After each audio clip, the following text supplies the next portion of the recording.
In today's video, we're gonna be talking about Shima Jiu-Jitsu, a martial arts coming straight out of Brooklyn. As you guys know, I'm a New Yorker, so this hits close to home. Let's get into it. You're walking down Jewish the street. Sensei.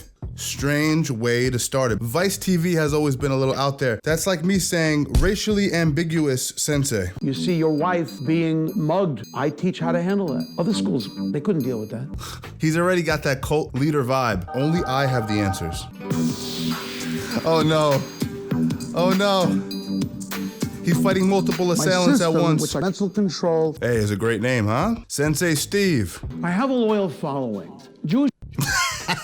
Look at guy in the far left over here, just chilling in the cut, eyes bulging out of his head. He got the work shirt. He got the straight up button down underneath the Shima Jiu-Jitsu t-shirt. I mean, he's there to work, right? I have been involved in martial arts for 58 years. That's a long time. Do I think that the kind of martial arts he does, I'll tell you right off the gate, I did a little bit of preview, I'm not gonna lie to you. Is it the best martial art in the world? I don't think it's very useful. What I will say is, that's a long time to do anything. That's a long time to peel bananas. That's a long time to do construction. That's a long time to be a CEO of a toothpaste company. So I'm impressed by that. My mother came from Germany. Her parents wound up being killed by the Nazis in That's Auschwitz, horrible. the concentration camp. That's horrible. Because I can't. No, the gun behind. So this is make-believe. I don't care what martial arts you train. This isn't John Wick. He's gonna blow your brains out. Give him what he wants. What are you gonna do from this situation? You're gonna rip it, you're gonna chop the guy's hand, you're gonna turn around and disarm this guy? Impossible. Not going to allow a Nazi-like condition to take me out. As long as there's two people left on the face of this earth, there's a need for self-defense. The fact that he's teaching what we just saw is enough for me to call bullshit on his entire system. He's teaching people that you can disarm someone with a gun behind your head and another person in front of you controlling you. That does not work. Let that be known. Let that be publicly stated. I wound up getting beat up a lot, coming home from junior high Okay, so let's look at his grip. school. Okay, wrong grip. So what he did, as you can see here in this screenshot where he has the stranglehold around the neck, he's grabbing like this, right? Nothing stopping the person from pulling your strangle arm down and breaking the grip. So what you wanna do when you go for that neck is you wanna make sure the arm going around the neck is being consolidated by the back arm. Not this grip, this grip. Come on, Sensei Steve. When I go like this, his mind is forced to go to this thought, and he follows. Okay, so what he's telling you to do is when a guy gestures at stabbing you, you wanna lean your head towards the knife. You're actually controlling his mind with a distraction, but he can't stop you because it's done subconsciously. Okay, so he's talking about the power of subconscious controlling. Now, whenever you start teaching stuff like this, although some of these concepts can be true, right? Can be true. It's been practiced in military circles. Now, as the guy that I'm dealing with on PCP, right? Because then his subconscious mind is not going to be operating in a normal way. All this stuff he's showing goes out the window. So none of this works if the guy is not completely clean and sober. The chances of him being completely clean and sober, slim to none. The biggest difference before and after my training, to be honest, I was afraid of my own shadow. Without live training, none of this really matters. You need live training to be able to confidently go into battle and defend yourself properly. And now the freedom to go for a walk 4 in the morning and just not worry if I see someone and just say hi. If they're a bad guy, they're in bad shape. I'm not worried. Straight bullshito, ladies and gentlemen. Let's watch another video on my man. Turns out he was teaching privately in Brooklyn, Brighton Beach. Okay, he's teaching out of his bedroom. Not knocking it, not shaming it. Try not to look down on people when it comes to that, because we all have different circumstances, you know? But right, so that's usually a sign to go somewhere else. As soon as I move, I'm getting that reaction, but when I move soft like that, and you see that, just soft, I could stand here and take his eye out. He'll just watch that. This is just complete bullshit.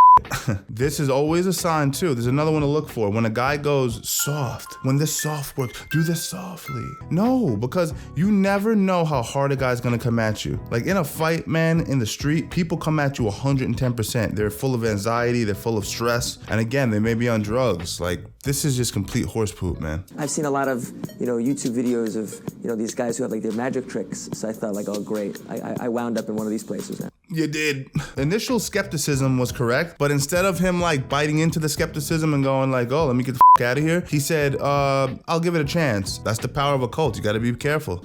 And reality. Oh no, he's doing this for real. This is a real thing. He's doing this disarming. He just disarmed 2 guys. One guy had a gun behind his head, another guy had a gun in front of him, and he disarmed them both, and he's teaching this as a real method of defending yourself in the street. Yo, this guy needs to be put in prison. You said you want money, right? Okay, I have money right here. Been to many different schools, Sensei actually. Did you see that, guys? Did you just see what I just saw? He spun around, broke the bear hug, turned the guy rotation 180 degrees, pushed him into the gunman, and then disarmed the gunman. Looking and examining and re-examining and re-examining, and he... Right here, he's saying, block the forearm, stab me in the spleen. Let him take what he wants, you can get home, and you'll be all right, but you gotta let him stab you. By the way, make sure you guys leave a like if you're enjoying the content. We're gonna keep this coming every single week. Let's get back into it. He was so involved looking at this knife that he never saw me with this hand. He never saw me take the gun. I never thought. Magic tricks is what it is. He didn't notice I had the ace in this hand. I had the clubs in this hand. This guy's legitimately gonna get somebody killed. It's very rare that you get that one clean shot in and the fight is over. We don't rely on striking to... So Rabbi David, why don't you just join a jiu-jitsu gym, train kickboxing, Muay Thai, spar, do a little wrestling training, do the MMA program that the gym offers, get yourself confident. These are shortcuts. You know what this is equivalent to? This is equivalent to 30-second abs. This is the new fat-free diet of the 90s. In 30 seconds, you can get these crazy results. But the truth of the matter is nothing in life comes easy. You have to dedicate time and effort into it, and there's gonna be a physical toll and a psychological toll on you. That's the cost of any sort of growth. I retired from MMA, and I was... Okay, so this is gonna be his testimonial. This guy, Paul O'Keefe, is a former pro MMA fighter. Let's see what he has to say. He says, what's your specialty? I said, my specialty is self-defense. And he said, oh, I do self-defense. I said, no, you don't. If I could teach you, not just show you, but teach you how to do it. That's the ego of a guy like this. This is another one of these megalomaniac characters. Who in their right mind would look at a guy who's a pro MMA fighter and tell him, no, you don't do this. I do this. I've never fought in my life, but I do this. You don't do this. Like the ego that you have to say something like that. This old man, like, what is he gonna do? Like, I'm gonna thump this guy. And I went in, and in 2 He was wide open. I would have hit him with a sharp elbow on the incoming, easily. seconds, I had him in submission.